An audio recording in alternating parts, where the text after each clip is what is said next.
Mercurial de produits agricoles du 29 septembre au 4 octobre 2025. Nous en parlerons dans cette édition Zoom Eco Live. Mesdames et messieurs, merci de rester fidèles et bienvenue à ce nouveau numéro qui commence avant tout avec les nouvelles en bref.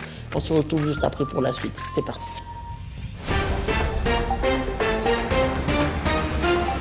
Le gouvernement de la République démocratique du Congo et la société suisse MOL Group ont signé le mardi 30 septembre 2025 à Kinshasa, en présence de l'ambassadeur de Suisse, un contrat de partenariat public-privé pour lancer le parc agro-industriel de Manzangongo. Le projet qui prévoit l'exploitation de plus de 100 000 hectares ambitionne de transformer la production locale de manioc, maïs, riz, blé et canne à sucre en produits finis. Selon de sources proches du ministère de l'Agriculture et Sécurité alimentaire, il s'agit d'un investissement important.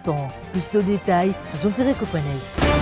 Les dépenses combinées de deux chambres du Parlement de la République démocratique du Congo ont atteint 597,6 milliards de francs congolais au 30 juin 2025.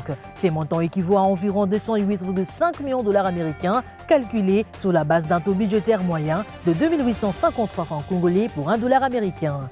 Ces chiffres proviennent d'un rapport provisoire sur le suivi budgétaire publié par le ministère du Budget qui présente l'évolution des opérations financières de l'État sur le premier semestre de l'année. Plus de détails, c'est Thierry Copenet. Les échanges commerciaux au sein de la communauté de l'Afrique de l'Est ont franchi un cap historique en 2024, enregistrant une hausse de 22% par rapport à l'année précédente. La valeur des échanges intra-régionaux a dépassé le 11 milliards de dollars américains pour la première fois. C'est ce qu'indiquent les communiqués publiés ce 29 septembre par la Commission économique des Nations Unies pour l'Afrique. Selon la source, cette croissance robuste témoigne d'une dynamique régionale renforcée, soutenue par le sort de plusieurs secteurs clés. Le produit agricole et manufacturé, tels que le textile, le produit chimique, les ciments ou encore le produit pharmaceutique, ont joué un rôle moteur, soulignant le potentiel de chaîne de valeur régionale. La Chine a franchi un nouveau cap dans sa stratégie d'influence économique en Afrique en signant le lundi 29 septembre 2025 un accord d'un montant de 1,4 milliard de dollars américains avec la Zambie et la Tanzanie pour la modernisation complète du chemin de fer de Tazara reliant le mine de la Copperbelt au port tanzanien de Dar es Salaam. Construit dans les années 1970 avec le soutien de Pékin, ces corridors ferroviaires, long de 1860 km, est aujourd'hui vétuste et inadapté aux exigences croissantes de transport de minéraux, notamment du cuivre, dont le volume d'exportation augmente fortement en Afrique australe. Liste de détails, c'est Thierry Copenet. Vous nous suivez au Sankourou, nous émettons à Kinshasa, capitale de la République démocratique du Congo. Mesdames et messieurs, merci de rester fidèles au programme de Zoom Eco et bienvenue à ce numéro. Nous allons donc prendre la toute première rubrique qui est consacrée aux chiffres et ça sera à la présentation Judith Unamaka.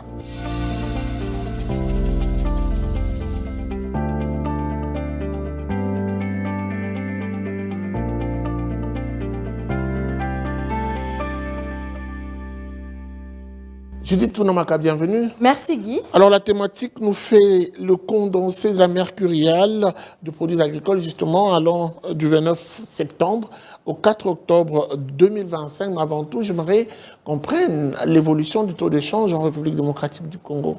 Qu'est-ce que l'on peut dire? Voilà, concernant le marché de change actuellement en République démocratique du Congo, commençons par l'officiel. Actuellement, un dollar vaut 2622 francs. Un franc CFA s'interchange à 4,67 centimes et 1 euro vaut 3063 francs congolais. Maintenant, prenons le cas du marché parallèle. Nous avons pointé particulièrement Kitambo et dans ce lieu, un dollar revient à 2500 francs. Un franc CFA se change à 4,60 centimes et 1 euro s'altère à 3060 francs congolais. Parlons cette fois-ci du cours de produits agricoles exportés de la République démocratique du Congo du 29 septembre au 4 octobre 2025. Concernant l'évolution des produits agricoles sur le marché international, les mercuriales agricoles de la RDC révèlent justement une tendance majoritairement stable, marquée par une baisse significative des cours du café et du cacao.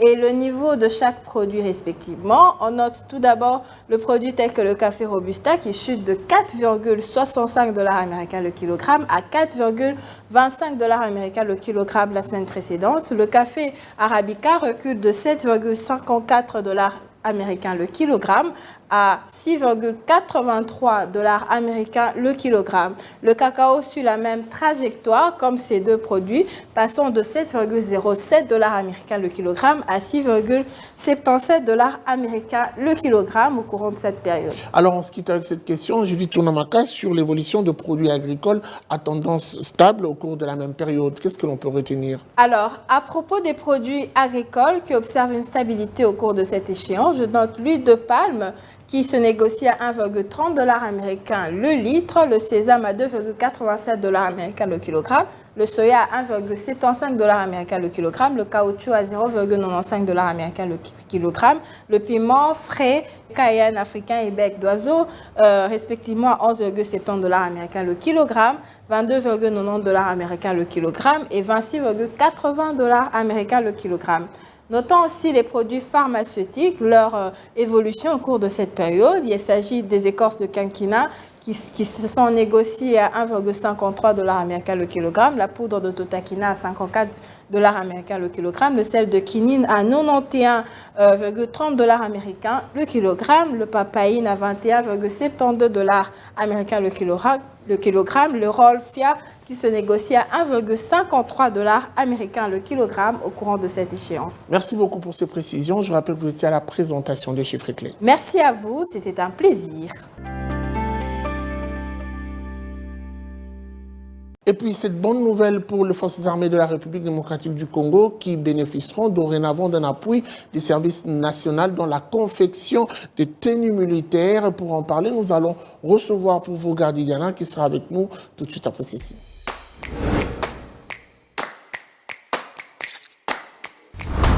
Gardi Diana, bienvenue. Merci. Nous venons de l'apprendre, cette bonne nouvelle pour les forces armées de la RDC, avec notamment l'implication de services nationaux qui se donnent, je dirais, le luxe d'appuyer, d'accompagner en confectionnant les tenues militaires. Cet atelier qui vient de voir le jour sera-t-il la même d'assurer la main-d'œuvre pour telle capacité de production? Merci Guichungu pour l'action. Il faut d'abord rappeler que le service national est un service d'encadrement paramilitaire. Et au-delà de l'habitude qu'on a pris avec l'accompagnement de la mesure de la gratuité par le banc et autres, le service national a décidé de faire œuvre utile en montant sur place à Kinshasa une usine de confection. La capacité dont vous posez la question aujourd'hui, on parle d'une capacité de production de 2000 tenues par jour et avec un total fait accumulé en annuel de 700 000 tenues par année. Et l'objectif ici, c'est de faire en sorte de résoudre le problème d'équipement des militaires qui aujourd'hui, pour la plupart, sont avec un seul, dans des états très compliqués, et surtout l'approvisionnement qui coûte très cher. Donc le service national a décidé de prendre le relais. À ce niveau-là, la grande question qu'on s'était posée quand vous parlez également de la capacité, est-ce qu'il y a déjà des engins? Est-ce qu'il y a déjà un problème de main-d'œuvre? Le général semble rassurer que tout est déjà prêt, tout est sur place, en attendant cette usine de 5000 km qui est en train d'être montée dans la commune de Lancélé. Question de se mettre en marge. Mais au-delà de ça, il y a également, en parlant de la main-d'œuvre, on parle de 850 bâtisseurs. Ces bâtisseurs qui sont des ex-Kuluna aujourd'hui, encadrés par le service national, qui seront commis à la tâche pour pouvoir répondre à ces desiderata. Et sur la question de la formation, on a également posé la question et dit tout a été déjà pris. Déjà au niveau de Kanimaka CCI, il existe de formateurs qui dispensent justement des formations nécessaires avant la mise en place de différents projets. Donc, à ces niveaux, il semblerait qu'il n'y a rien à craindre. Les services nationaux ne se lancent-ils pas dans une sorte de concurrence déloyale avec ce qui se faisait déjà avant? Il arrive, il rafle le marché. Est-ce que ça ne va pas chevaucher un tout petit peu, déranger les lignes? Ça ne va pas déranger dans la mesure où l'équipement de nos forces armées provient de l'extérieur. Ça, vous êtes sans ignorer. À un moment donné, j'ai entendu... Si, à un moment donné, j'ai entendu. Sont attribués à un moment donné, j'ai entendu que le policier était habillé par Ocasol, mais ce contrat-là, jusqu'à aujourd'hui, il est resté lettre morte. Personne n'essaie d'y répondre. Il suffit de voir aujourd'hui l'équipement, l'accoutrement de nos policiers pour se rendre compte qu'on est resté dépendant de ce marché extérieur. Et dans un contexte d'un pays à forte insécurité aujourd'hui, la crainte, c'est de pouvoir voir des forces armées se confondre avec les autres mouvements insurrectionnels qui peuvent aussi s'approvisionner en des tenues de l'étranger. Mais quel est le bénéfice pour le gouvernement de le faire avec le service national? Le bénéfice, c'est la sécurité aujourd'hui. La sécurité, parce que de lors qu'on produit nous-mêmes nos tenues, ça voudrait dire qu'il est difficile de pouvoir espérer ou parler de la piraterie ou encore de la duplicité des tenues, mais seulement le seul conseil, le seul bémol qu'on devra émettre un conseil qu'on donnera au service national pour des raisons de sécurité comme ils évoquent, on préférait que le site soit hautement sécurisé, ou à la limite l'implanter dans un camp militaire pour éviter, avec la mauvaise culture de Congolais aujourd'hui, de pouvoir créer des pirates, des marchés pirates à côté sur des tenues aussi sensibles que les tenues militaires, pas pour des raisons peut-être de terrorisme et de rébellion, mais pour des raisons de tracasserie dans la cité où la plupart des bandits peuvent l'utiliser pour pouvoir mener une vie dure aux Congolais.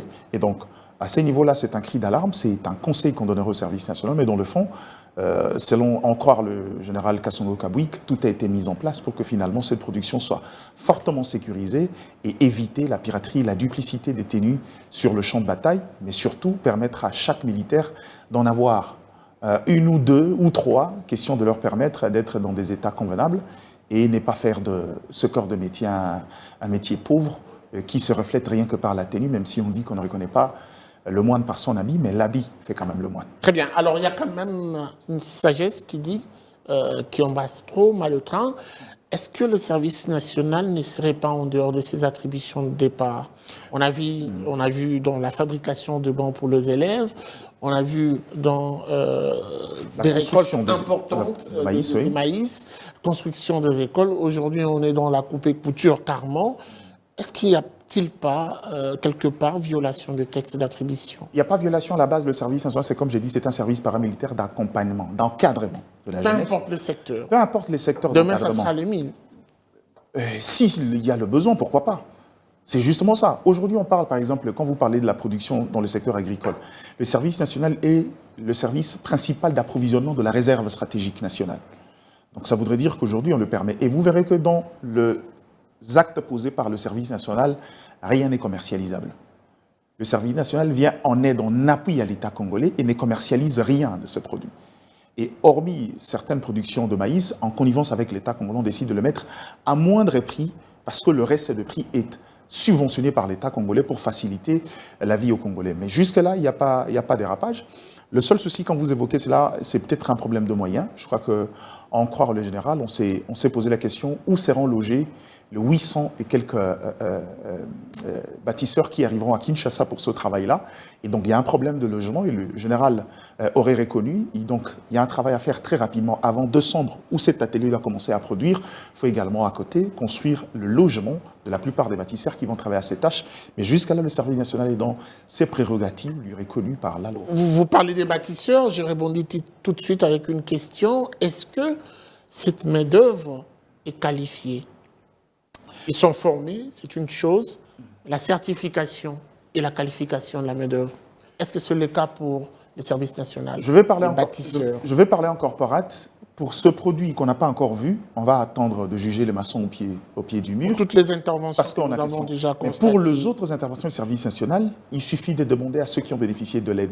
J'ai plusieurs fois, je crois une ou deux fois, accompagné la campagne des remises de bancs. Certifié et qualifié. J'ai plusieurs fois accompagné la campagne de remise de bancs. J'ai vu la qualité des bons pupitres. La plupart des écoles vous diront que c'est différent des bons pupitres commercialisés à gauche à droite. J'ai vu la construction, pour des raisons de preuve, arriver au niveau de l'hôpital de référence de Kitambo, le centre qui est juste à côté aujourd'hui, un bâtiment construit par le service national, vous verrez que l'apport en termes de volume est différent. J'ai vu quelques chantiers, les écoles construites par le service national, l'approche est très différente. Et donc, sur la qualification, je n'ai aucun doute à ces niveaux-là. Ce que le service national fait jusqu'à preuve du contraire relève d'une qualité qui ne peut être contestée. Le chef de l'État insiste, et ça sera la dernière question, sur l'implication de la formation professionnelle dans tout le grand projet. Est-ce qu'aujourd'hui, est-il possible d'entrevoir entre les lignes ou de projeter une sorte de passerelle entre les services nationaux en termes de main-d'œuvre et la formation professionnelle dans l'objectif de certifier et de qualifier la main-d'œuvre? Je crois qu'il est indispensable, et je vous rappelle que le service national est un service placé sous la tutelle de la présidence de la République. Si le chef de l'État l'a exigé pour l'ensemble de portefeuille de l'exécutif, à combien plus forte raison pour un service qui dépend entièrement de la présidence? Je crois que c'est dans les perspectives les choses qui vont se faire. De la même manière que le ministère délégué chargé des anciens combattants a vu le service national pour l'encadrement des militaires blessés et anciens combattants, de la même manière qu'aujourd'hui, il y a une passerelle qui sera déjà établie entre Le ministère d'État de la formation professionnelle dirigé par Maître Marc Ekila et le service national du général Kassoumou Kabouik pour mettre en lumière. Parce que je vous rappelle, au-delà de ça, dans différents secteurs, le ministère de Finances déjà avait approché le service national pour la suite de projets Kinshasa Arena. Donc les travaux qui sont poursuivis maintenant, vous verrez que c'est avec l'accompagnement et l'implication de bâtisseurs. Donc je crois que le service national est bien parti pour être le premier service à appliquer ce principe-là et qu'on pourra voir les résultats. Donc à ce niveau-là, je crois que c'est inévitable que la passerelle soit établie entre le service national et le ministère d'État chargé de la formation professionnelle. Et donc, comme tu dirais, le service national, c'est la clé de voûte aux solutions d'ailleurs pour tous les secteurs. Ça serait trop prétentieux de dire que c'est la clé de voûte. Mais je crois que le service national aujourd'hui est devenu un soupape important dans les actions publiques, surtout dans le rôle régalien de l'État à répondre aux desiderata de la population. Et je crois qu'aujourd'hui, moi je pense un peu humblement qu'il suffit de donner suffisamment de moyens à ce service, il suffit d'élargir sa feuille de route pour que finalement ces services-là deviennent un service incontournable dans les politiques de développement au niveau de la République. Et je crois que c'est bien parti, tout dépend si on prendra conscience et qu'on donnera suffisamment de ressources, autant que je le demanderai pour le FONER. Merci beaucoup à vous, Gardidena. C'est à moi de vous remercier. Et puis cette information en off et en image, le ministre des Finances, Doudou Fouamba Lukunde Libotaï, a présidé ce mercredi à Kinshasa la première réunion officielle du cadre d'échange entre son portefeuille et la Fédération d'entreprises du Congo. Dès son entrée en fonction en 2024, le ministre avait affirmé sa volonté de maintenir une oreille attentive aux préoccupations du secteur privé. L'inauguration de ce cadre illustre cette volonté de bâtir un espace permanent d'écoute, d'analyse et de co-construction entre le gouvernement et les opérateurs économiques.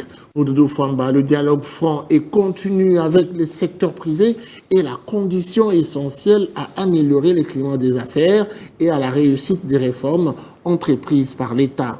Au cours de ces échanges, le ministre a réaffirmé l'engagement du gouvernement à travailler en synergie avec les forces vives et l'économie nationale pour favoriser la compréhension et la mise en œuvre des réformes fiscales, douanières et parafiscales. Plusieurs réformes sont en cours, parmi lesquelles la facture normalisée destinée à améliorer la collecte de la TVA et la lutte contre la fraude fiscale, ainsi que l'instauration en janvier 2026 de l'impôt sur les sociétés et l'impôt sur les revenus des personnes physiques, et qui marqueront une étape décisive vers plus de justice fiscale. Il a également souligné que la digitalisation de l'administration financière constitue une priorité absolue afin de renforcer l'efficacité, la transparence et la redevabilité et de rapprocher l'État des citoyens et des entreprises. Dans le même esprit, le ministre a annoncé la mise en œuvre imminente de la Commission nationale des médiations fiscales qui interviendra notamment en cas de litige entre l'État et les assujettis afin de promouvoir le dialogue,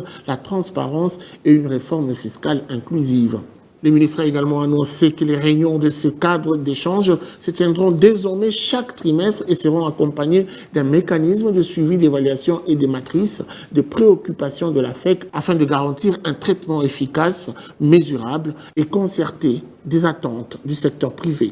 Nous y reviendrons avec plus de détails dans nos prochaines éditions. Quelles sont les réactions de la population congolaise, principalement les Quinois, au sujet de la baisse de certains produits de première nécessité? Nous avons pu circuler notre micro, je vous prie de suivre, certains qui ont réagi beaucoup plus sur la baisse du prix de pain et on se retrouve après. Lipe komi 400, elongwe 500, ndela boy 500, lobi 400 kwa. Ya mwana to sepe to pesi merci na gouvernement na biso. Na o sepanezi na kanga journée po ninga kiti lipa na 400 francs. Lipa weze na 500 francs mais ya mukie mais ya 400 vimbisa ngwe komi na 400. Ya na qualité bien, ya guna munoko eza bien. Donc ndenge za munene boyesi aka na position o. Lipa to sepe ndenge komi na 400 francs. Mwambe kiti te, dollar ekiti. Bilio nyonso na weze kuna eza ya komata. Vimbisa lipa ko changer lisusu te. Mapa ekiti. Gouvernement na biso asala mana lombango ezonga tina 300 francs. So ezonga na 300 francs ko sala tellement bien ba mama bana esengo makasi. Et na osenga na gouvernement basala makasi mapa ezonga lolenge zalaki. Gâteau ezonga na 200. Ezonga na 200 ndenge zalaki ya pendo ezala ka 200. Kanga journée ezonga na 300. Ndenge zala kala. 400 wana te 300 kaka.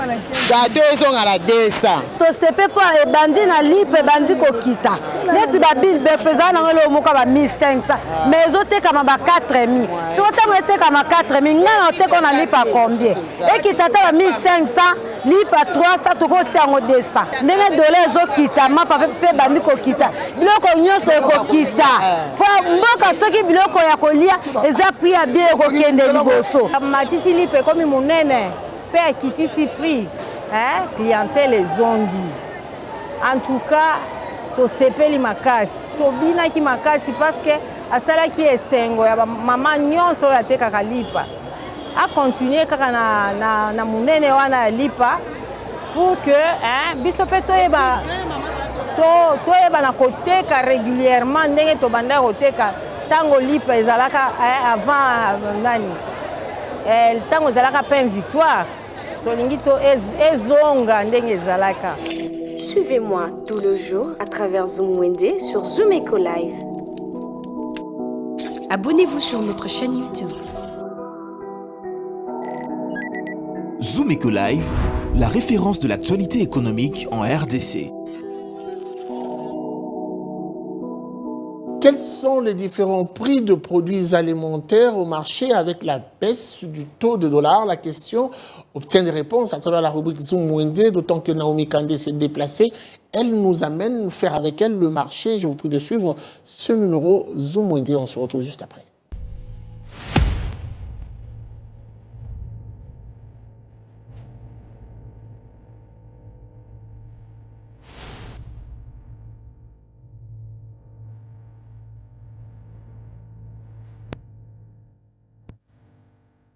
Bienvenue à tous.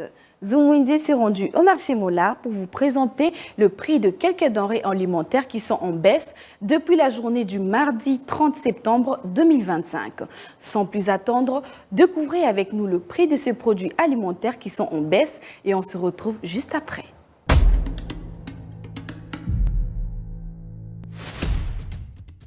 Commençons notre marché du jour avec le haricot bilbil qui coûtait 4 500 francs, parfois 4 800 francs. Cela revient actuellement à 3 500 francs.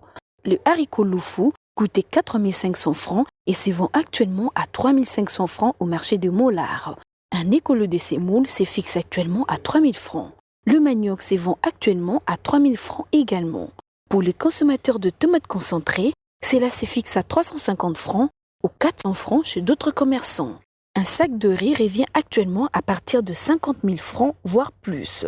Et pour terminer, on retrouve une autre marque de riz qui se vend à partir de 45 000 francs congolais.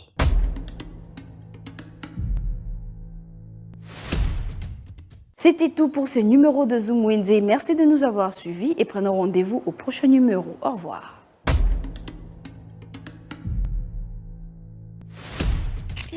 Les rendez-vous économiques, c'est dans l'agenda sur Zoom Eco Live.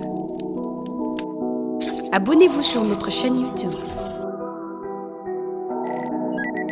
Zoom Eco Live, la référence de l'actualité économique en RDC. Allez, il est temps de noter les différents rendez-vous, principalement le rendez-vous économique de la semaine. Nous allons prendre l'agenda et on se retrouve après.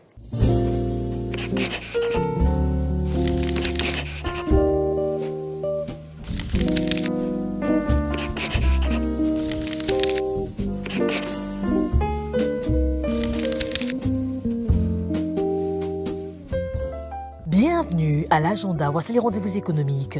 La Chambre de commerce et d'industrie franco-congolaise prépare un cocktail de rentrée 2025 le 3 octobre prochain à Kinshasa. Signalant que ce cocktail est réservé aux membres de la CCIFC.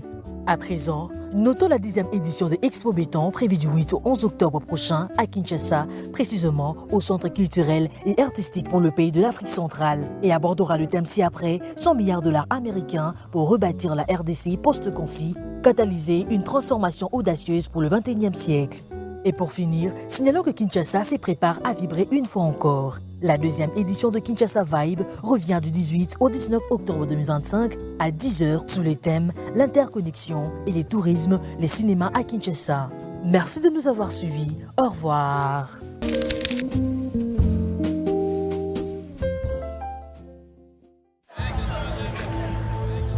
c'est art de se tirer d'affaire, de faire face à la crise, de bricoler, de trouver des solutions avec ce qu'on a sous la main.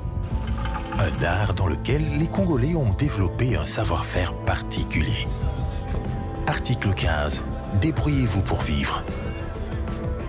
Oui, Ardise, Kinshasa n'est plus à présenter. Ah ben oui, les jeunes s'adonnent à cette activité. Beaucoup s'organisent derrière.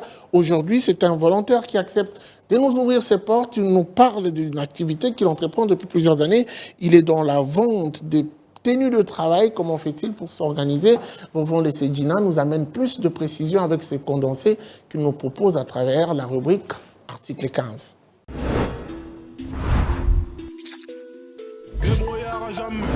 Jamais. Débrouillard jamais.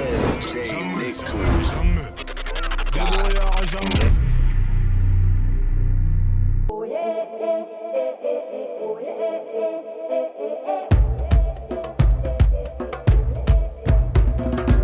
On a été bilamba ou babengaka habit de travail eza pona musala ba maçon eza pona ba ingénieur ba gilet ba pantalon nde blo na teka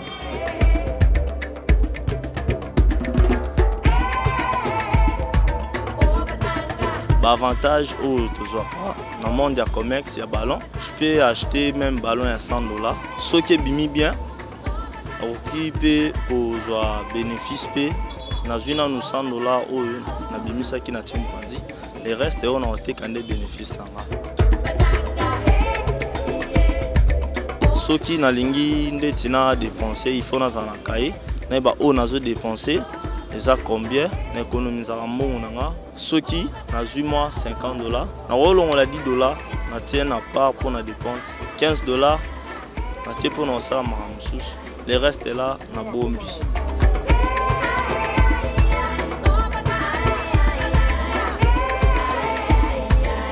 la difficulté par rapport ya mosala nanga eza kolamuka tongo nga la mukaka poso e tongo te moyen ozwa eza te pasi pe po na otana mwa mbula boye ozaka yo moko obando simba oyo a vraiment ba difficulté na nga yango wana conseil na opesa na ba jeune oyo ba oluka te eza na ba jeune ebele ba silisi ba classe mais ba fandi na bandako baza vraiment na eloko ya osala te jeune faut za makasi ya luka po eloko etina muna keza volonté so oza na volonté te o zwa makasi ya luka te ba misala eza nango mais volonté pe kontaka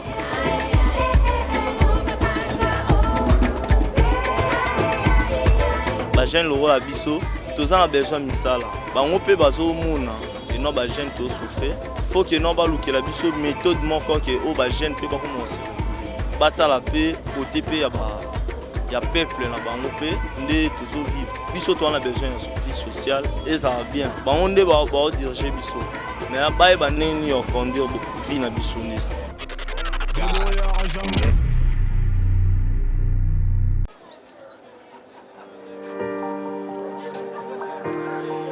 Dans les détails du marché, nous avons appris à vous connaître, à vous comprendre et vous apporter plus de lumière. Désormais, avec vous, c'est parti pour un voyage de rêve vers une destination meilleure. Ensemble, découvrons le civisme fiscal et la bonne gouvernance dans la gestion de la Res Publica grâce au décryptage de l'actualité économique du pays avec des chiffres clés.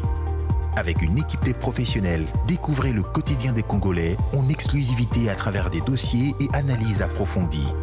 Zoomeco TV, la référence de l'actualité économique en RDC. Voilà, c'en est fini pour aujourd'hui. Merci de nous avoir suivis. La suite, ce sont d'autres prochains numéros avec le même plaisir. Vivez heureux, vivez sans temps. Au revoir et à très vite.